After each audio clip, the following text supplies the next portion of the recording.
I think now more than ever, we need to be up on our skills, whether it's scripting, whether it's role play conversations, anything that you can be doing to be becoming a better professional. Like that's the good that can come out of this. There's so much that you have that could be focused on the good, is that we are really having to sharpen our skills. Yeah. A good thing.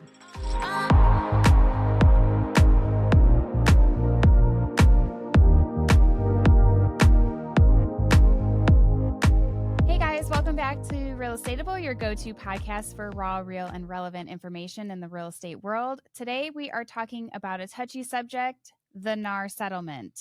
Absolutely. Yes.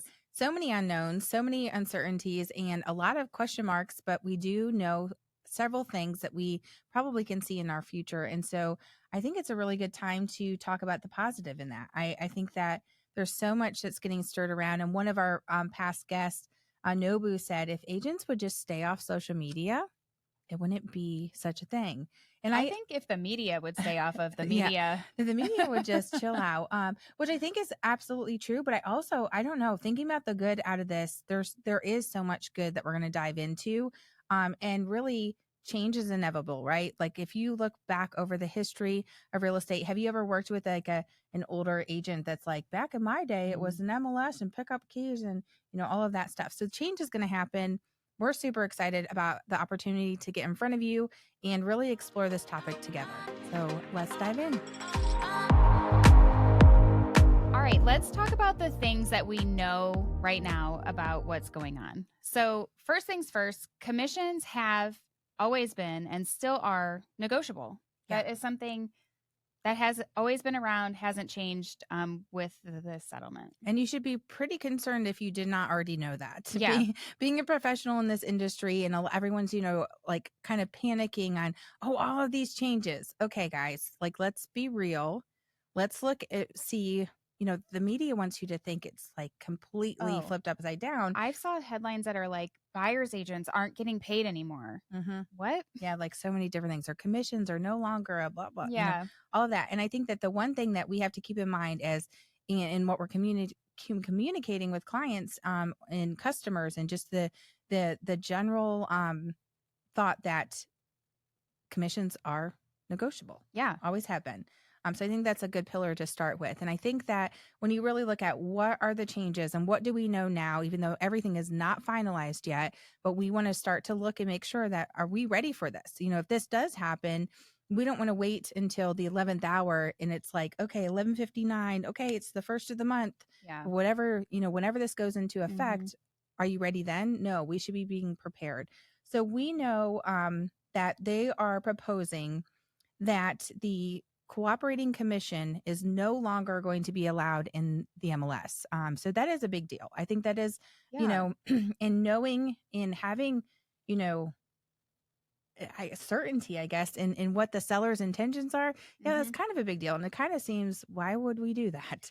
Well, yeah. And it almost feels like we're taking a step backwards because now buyer's agents are going to have to be calling these listing agents, and listing agents are going to have to answer their phone because the buyer's reaching out to see if they're even able to buy this house now. Yeah, based off of the commission that's being offered. Yeah, I think there's a lot of ways around that, but the main thing is, it's not that it can't be offered, and it's not that it can't be talked about or marketed, etc., but it cannot be in the MLS.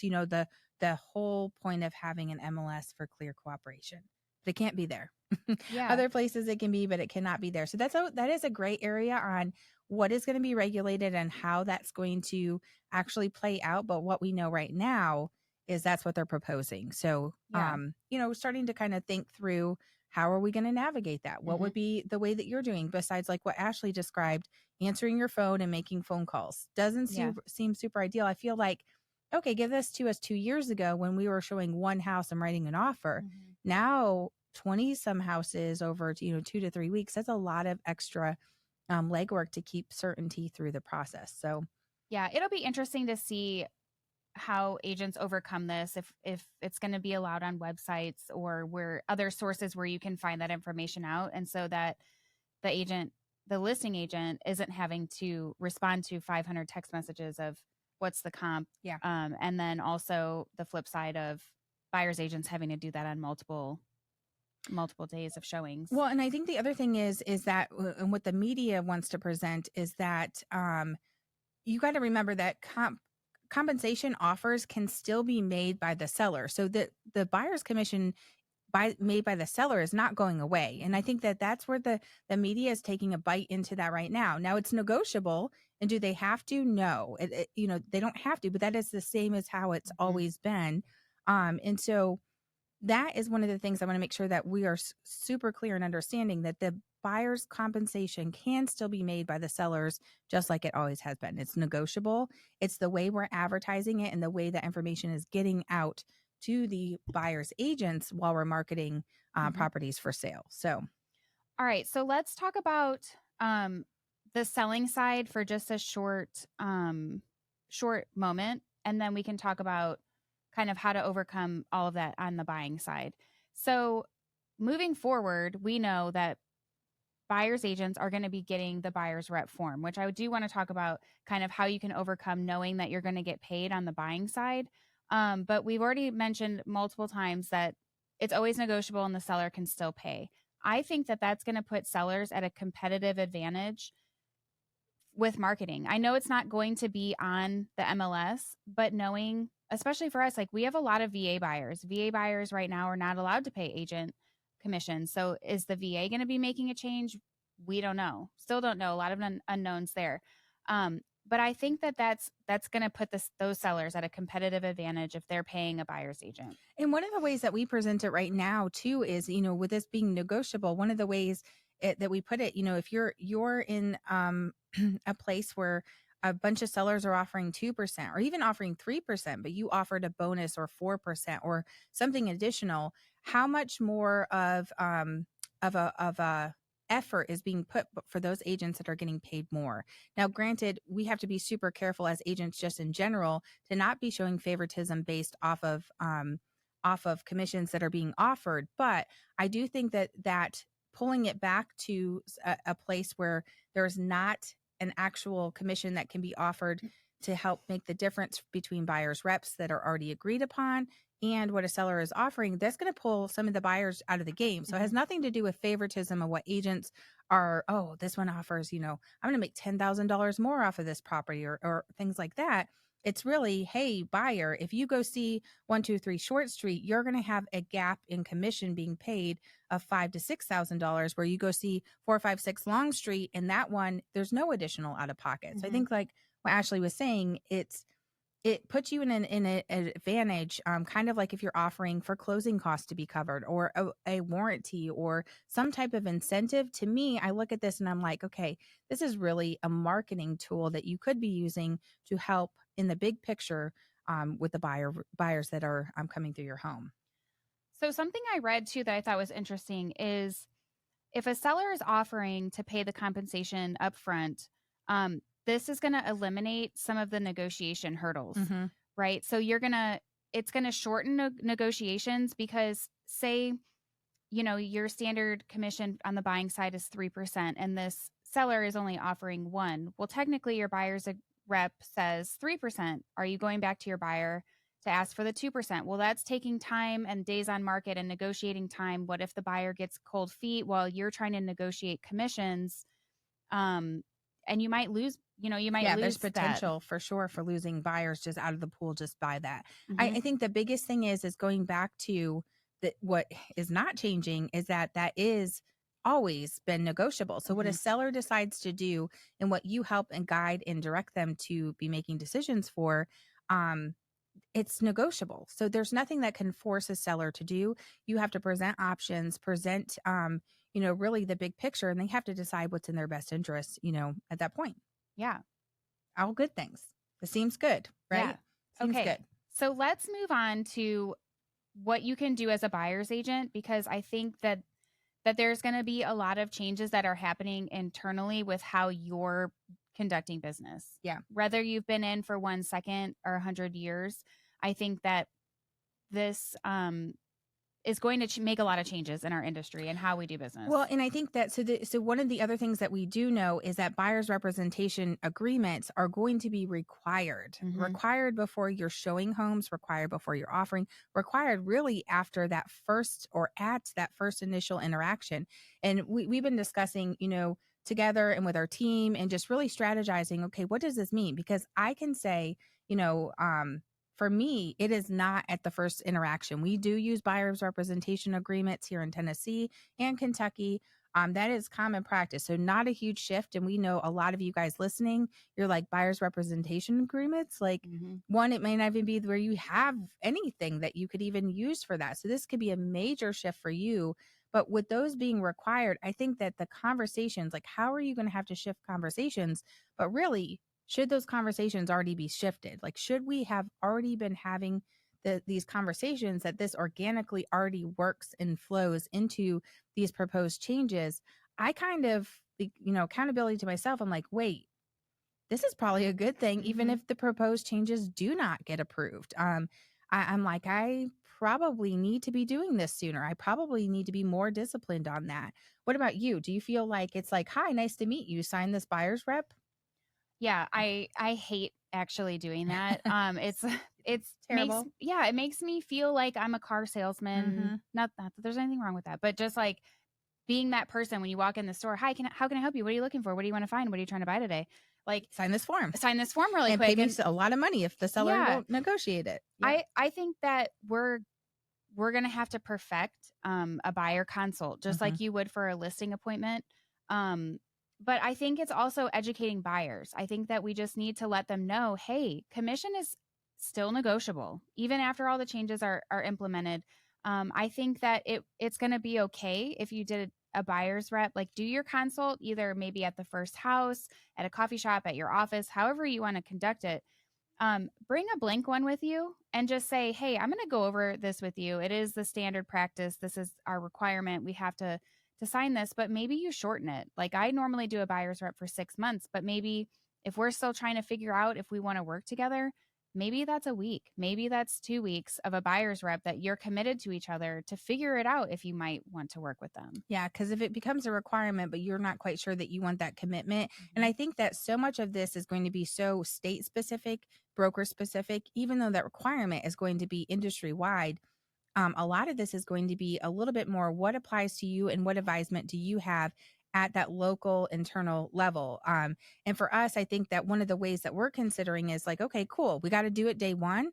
I'm like, yeah, the consumer, are they going to be comfortable with that? But heck, am I going to be comfortable with that? Because the way we practice this is right now, yes, it's done, but we kind of start to warm up that relationship so that we know who's crazy. Yeah. If no one's crazy between the two of us, okay, right, let's move forward. It's probably the dad at the home inspection that's going to be crazy then. That's not even part of the transaction.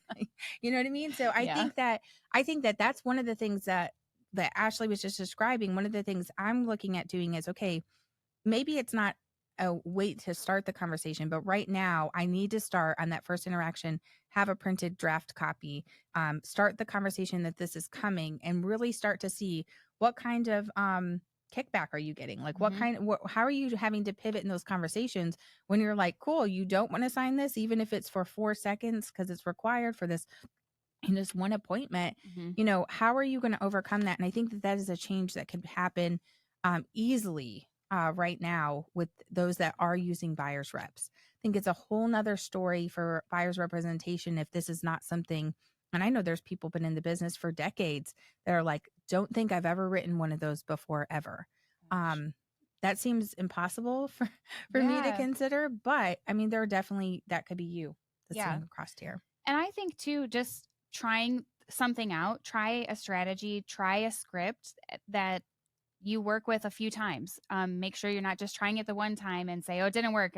Unless it went like completely horrible, maybe okay. But I think that once you kind of show your value and present yourself, I think people will know if you want to work with each other pretty quickly. And I think that it'll kind of come across naturally. But if you do something and it doesn't work, maybe try it again a few times. Like, don't give up. But I think that there's going to be a lot of times that we're having to pivot and change what we're doing to fit whatever outcome is is happening. And I think that this is one of the things diving into this, and maybe it's not right now, like, because there's a lot of unknowns, but I do think you need to be ready ahead of when this is going to go into effect. But you need to be educating yourself, plugging into whatever your brokerage, your local association, anyone that you're following for coaching, for podcasts, for any information that you can be really diving into, taking notes, consulting with your leadership, wherever you're doing business, really figuring out how is the people that I do business with, because it's different. Book of business for Ashlee is different than mine. The way we talk to people is different. The way things are received is different. And so really looking at that and going, okay, how will I best be able to be successful? That's going to be just like getting into real estate in general. You're going to have all of these voices telling you how you should be doing it, but there's going to be one right way that's going to work for that one particular client. And being able to be a chameleon, being able to pivot in conversation. I think now more than ever, we need to be up on our skills, whether it's scripting, whether it's role play conversations, anything that you can be doing to be becoming a better professional.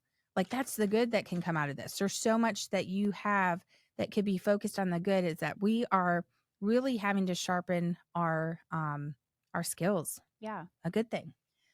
So I think moving forward, one of the things that agents are going to have to change, if you're not doing a buyer consult, that's something that is going to be required. If you're going to ask them to sign forms before you start working together, you're going to have to tell them why they should hire you. And I think that with the commissions, and having that difficult conversation like, hey, buyer, not only do you have to come up with a down payment, you might have to pay your closing costs and you might have to pay me. Like, that's a lot, especially, for any buyer, but a first time home buyer, that is going to scare someone away. Yeah. Like, that's terrifying. Yeah. That's the part where I'm like, okay, this is all great for our profession, right? But then I think about those people, and I know that you guys probably have the success stories where it's like you got paid the least because it was the lowest priced home, and it was like the best success story because you worked with his family for like all the thing, and all the hurdles and obstacles. And I am super concerned about those families that, homeownership is not going to be within their reach. And I'm just really hoping that in all the things that we could do as professionals, that there's some way that we're able to still keep homeownership a possibility for anyone that wants to be able to put the work in to make it happen. And so that definitely, and I think that is a lot of fear of a lot of us, that we're like, okay, but what about that one that if I could not find the seller gracious enough and the loan program good enough, it wouldn't even have been an option. And those to me are like my biggest success stories, is that family. And now, like, looking back years later, how they were able to start to build wealth because of home ownership, and kind of break generational curses for them. It's like, what about them?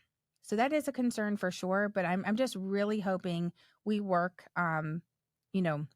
with an industry that thinks about those things. So we're going to hang our hat that's not going to be a concern. Yeah. So I would say, when you're kind of walking through your buyer consult, and I feel like I have so many thoughts and ideas on a consult, expressing that the seller can still pay the commission. I think just making that known, because this is a what if they do not. It's a what if they do not. But it's also kind of putting like the headlines at rest because of what we're seeing on the news and all of the things.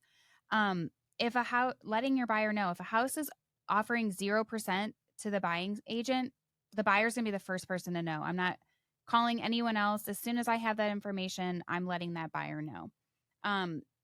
If a buyer is hesitant to pay like a 0%, on the if the listing side doesn't want to pay the buying side, let them know like you guys have negotiated that up front. So it is in writing on that buyer's rep. So it does protect you a little bit more now than it has in the years past, for that. And I think that when they do kind of give you objections, talk to them about why they hired you in the first place. What value are you providing? And that's something that you're going to have to come up with, your unique value proposition, the UVP.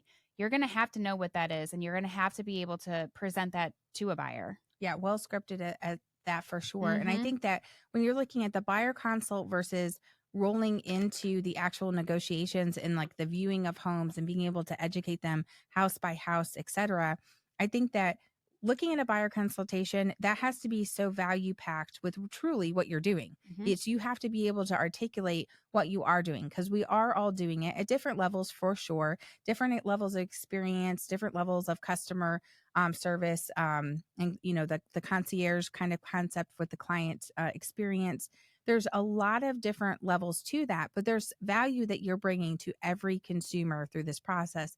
Being able to articulate that through a buyer's consultation, getting them comfortable with signing a representation agreement with whatever commission that you are charging for those services. Mhm. When you look at all of the pieces to the puzzle with that, I think that there's the next level of what Ashlee just described is, okay, now the what ifs, because the intention is always going to be that the seller, and we're going to be able to negotiate with the seller. We're going to be able to get this covered. But the what ifs, because I think that we can't make the false promise that if your buyer's representation agreement's at 3.5%, and we can't make these consumers feel like, okay, that's going to be covered. Just sign this and it'll be covered. But what happens if it's not? What Mhm. happens if every property they're interested in is 2%?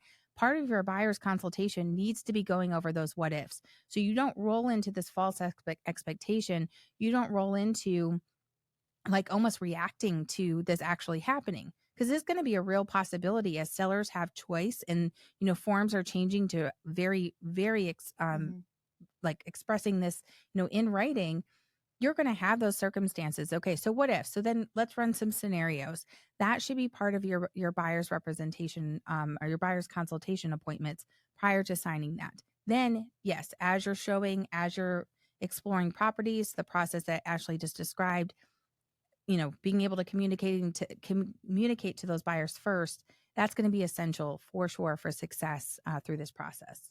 I think that a lot of different businesses that are very likely trying to capitalize on the change and the uncertainty are pushing listing agents. Like, you got to mindset into listing agents, and have to put all your time, energy, resources into getting listings, which I feel like that's no change.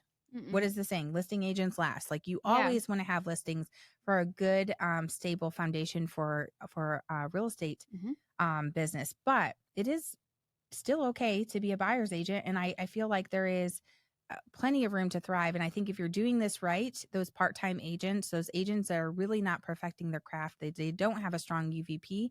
There's probably a really big opportunity for you right here on Mhm. top of that. Yeah.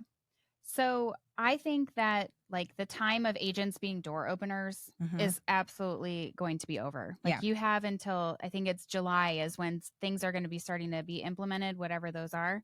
Um, but yeah, I mean we can't just open a door and ask a consumer to pay us for that if that's all we're doing.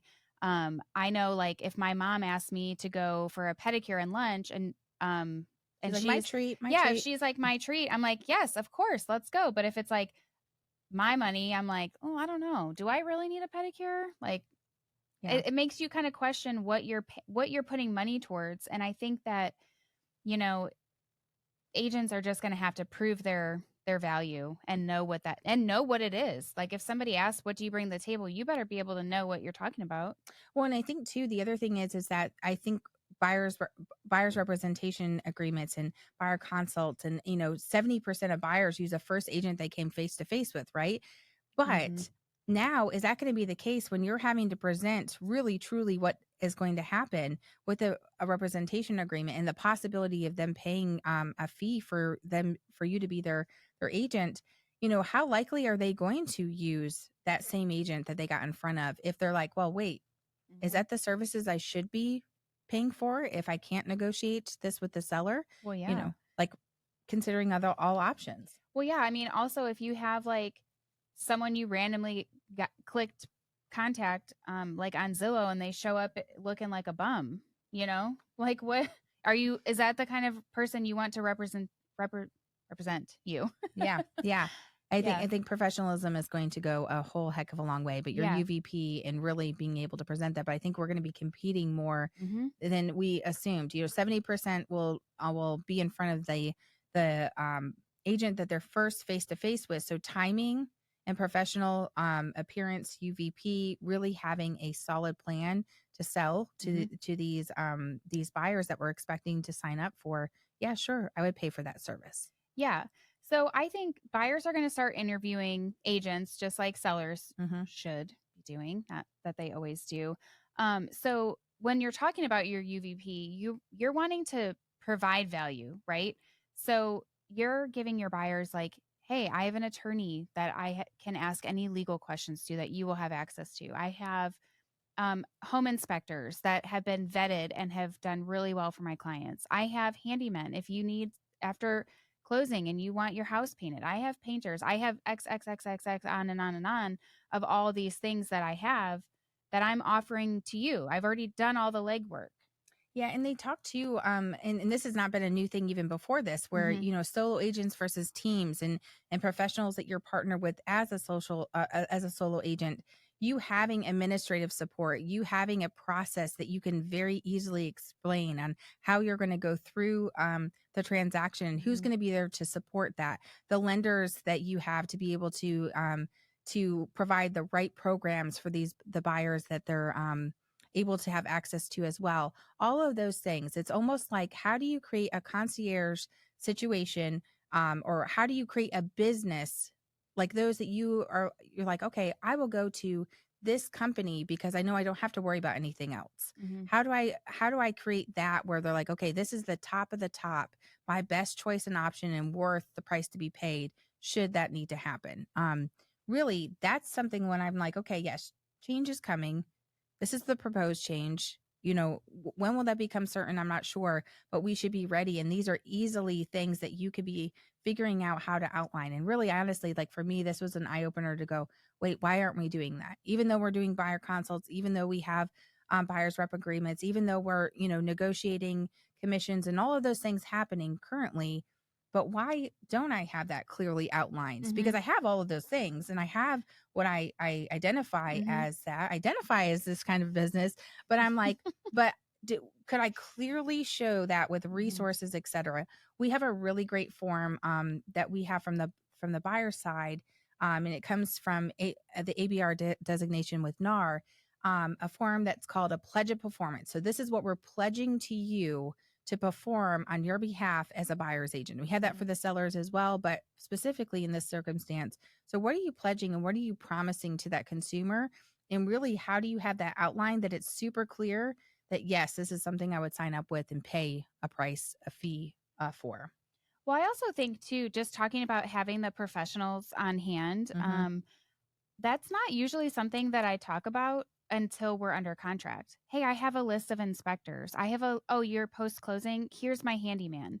And even though I'm giving it to them in a binder, the chances of them looking through a binder to find an answer versus calling or texting me is like slim to none. I think that most of the time my clients are going to reach out to me, even if I've already provided it. But I think that it gives you a talking point now. Like this, I am providing this to you on a golden platter. Mm-hmm. Um, versus like, here's the binder, but I just want to talk on these three things really quick. Yeah.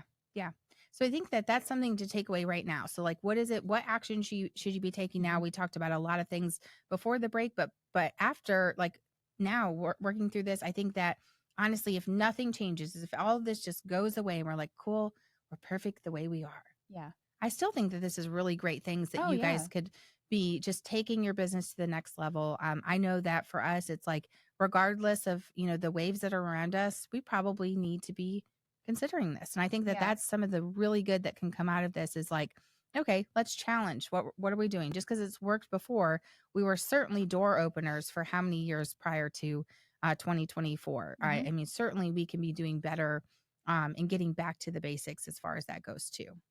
I also think, and I've like heard this on other like podcasts or things that I've read, agents going to like a flat fee service, whether that's like I only charge $2,000 for buyers, or I charge per showing, per market analysis, those kinds of things. What do you think on that? Like, we're I don't know. I think that it's just going to be so broker specific, company specific, but there may be buyers, agents and agents just in general that are like, okay, I like that concept. Like I would like to partner with a company that supports that kind of concept. I think there's so many unanswered questions and so many uncertainties. And like for me, so Ashley's definitely more proactive and like, let's prepare and like, let's make the changes and lay the groundwork. And I'm like, let's kind of wait to see what do we need to react to. So I think I'm trying to be a healthy balance between that. But I'm also like, if this was the case where I was like, hey, in my best interest for my business, I need to be going to flat fee or a per service fee kind of model. The very first person I would turn to is our principal broker. Yeah. Immediately I would go because I trust her, obviously her legal ties to our real estate commission, here in our state. I trust her just Guidance. her guidance, her Yeah. knowledge, all of those things. I trust all of those things, but I also know that she knows, my business and the goals for my business and really where I want to be taking that. So I think that as a sounding board, and then you're also going to have companies that is like, hey, this is, the bucket that you can do business in, and here's the buckets you can't do business in. That's why I say, you're gonna have to make personal choices. But for me, I'm like, I don't know yet because I feel confident that the right changes are going to be made in our industry, and it's not going to be so far off that I have to be like all of a sudden someone that I'm not prepared to be 17 years later. Well, and I think that this is kind of like the start, right? So this is a major change in real estate. So they may not get it right the first time. Yeah. So there might be changes to the changes to the changes. I think that, a lot of times buyers will just call whoever's on the sign. And I think that buyers may think, okay, this listing agent is already getting paid, right? I don't have any money to pay a buyer's agent. And this might be just them reading headlines and not wanting to interview buyer's agents because buyers always have to pay the buying agent. That's probably what a lot of people think. So I think that it's going to be really hard for a listing agent to dual agency. For example, we don't have dual agency in Tennessee, but we do in Kentucky. Not something we really try to practice on just because you're always walking a fine line, right? So it's going to be really hard for a listing agent to either become a dual agent or advise multiple buyers who are calling the sign. And I think that we might start hearing some horror stories of like E&O claims that are happening just in general. So many what ifs. But I think that's why I say I go back to making sure you're partnered with the right company that's staying abreast to this, that is really training you in all of those things. I think that there is a lot of not so great things that can come out of it. But I also think that just in general, there's always that chance. And I think that is one of the things that I look at with us and really, those that are looking to perfect the way that they're doing business, in changes in times of change, and even in just, normal, easygoing, calm waters. I think that, you becoming better is something you should continuously be looking for. And I think that those that are not, that's where you're going to hear those things like, claims, complaints, and all of those, 21 ways to lose your license kind of conversations and classes we sit through. And so I think that is absolutely a possibility, more so a concern, but honestly, a call to action to you, that I would say, okay, what are you doing to make sure that you're ready for this? What are you doing that you're going to know exactly what steps need to be taken, and who are you partnered with companies, with association, with all of those things, to be ready to be that professional that really I feel like the industry and the consumers are going to demand moving forward.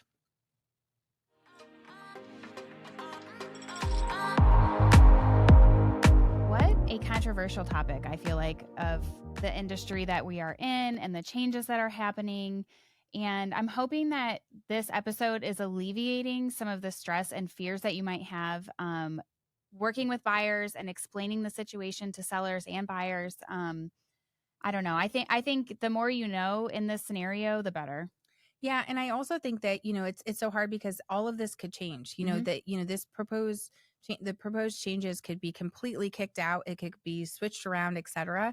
But that's why I think we focus so much on, like, this could be beneficial in any type of market. I think the only thing would be is if it's like we're not doing buyers representation agreements, it's just not a thing, or it's not your state regulate or any of those things. I think that's the only thing that you could take away from today that wouldn't be applicable to just making you a better realtor in any market, any changes, anything like that.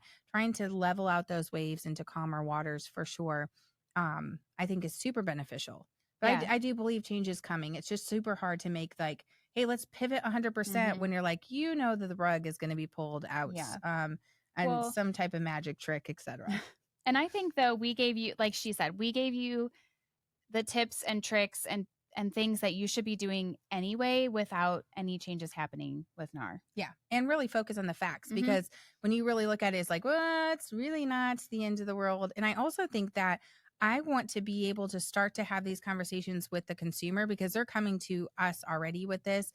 I think it's kind of been a little bit hush hush, but this last NAR proposed changes has come out like a wrecking ball. Yeah. And even the consumer that's not on, news channels and things like that, it is so permeated everywhere that you're going to have by just the reality of the algorithms of the gods of the wizards.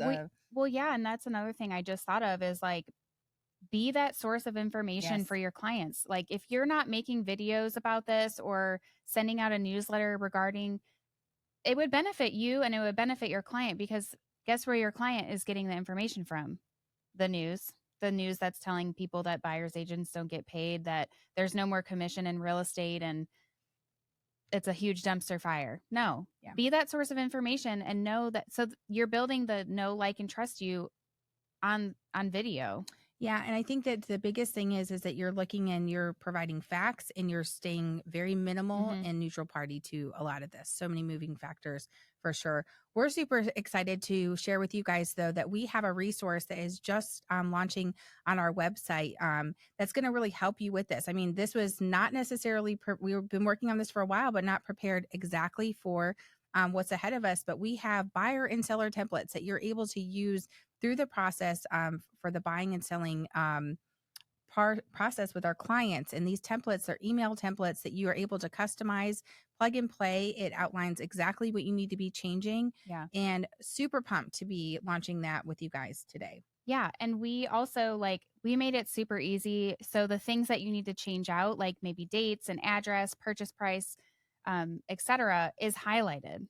So you don't even you just look for the highlights. Oh, that's what I need to change. So it is pretty easy and convenient. It will streamline your process on the buying and selling side. Yeah, and I think it helps with the UVP that we talked about with buyers, being able to walk them through step by step. It's not just transaction based; it's walking them up to getting under contract as well.